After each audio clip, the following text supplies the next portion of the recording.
आता क्रीक या शब्दाचा अर्थ समजून घेऊया. सर्वप्रथम मराठी अर्थ. खाडी. क्रीक हा शब्द नाऊन म्हणून वापरला जातो. मराठीत समजून घ्या. क्रीक म्हणजे समुद्रापासून आत आलेली अरुंद पाण्याची खाडी किंवा लहान ओढा. साधारणपणे ही पाण्याची जागा लहान आणि अरुंद असते.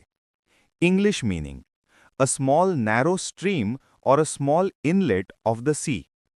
Easy one-line definition: a small narrow water channel. आता सिनोनिम्स पाहूया. Stream, inlet, small channel. हे शब्द लहान आणि अरुंद पाण्याचे मार्ग दर्शवतात. आता अँटोनिम्स पाहूया. Ocean, sea. हे शब्द मोठ्या पाण्याच्या क्षेत्रांना दर्शवतात. आता उदाहरणे पाहूया. पहिले वाक्य: The boat was sailing through the creek. नौका खाडीतून जात होती. नौका अरुंद पाण्याच्या मार्गातून पुढे जात होती. आता मित्रांनो, थोडा विचार करा. व्हिडिओ थांबवा आणि खालील प्रश्नाचा उत्तर कॉमेंटमध्ये लिहा.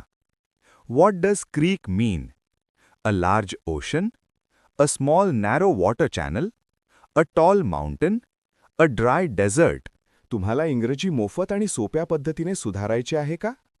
नियम अकॅडमीचा बेसिक इंग्लिश व्होकॅब्युलरी आणि ग्रामर कोर्स पूर्णपणे मोफत जॉईन करा. आत्ताच हा नंबर नियम अकॅडमी इंग्लिश नावाने सेव्ह करा. 9270275060. नंतर व्हॉट्सॲपवर हॅलो सर असा मेसेज पाठवा. दररोज व्हिडिओ प्लस MCQ सराव मिळवा. नंबर सेव्ह केल्यावरच लिंक उघडतील.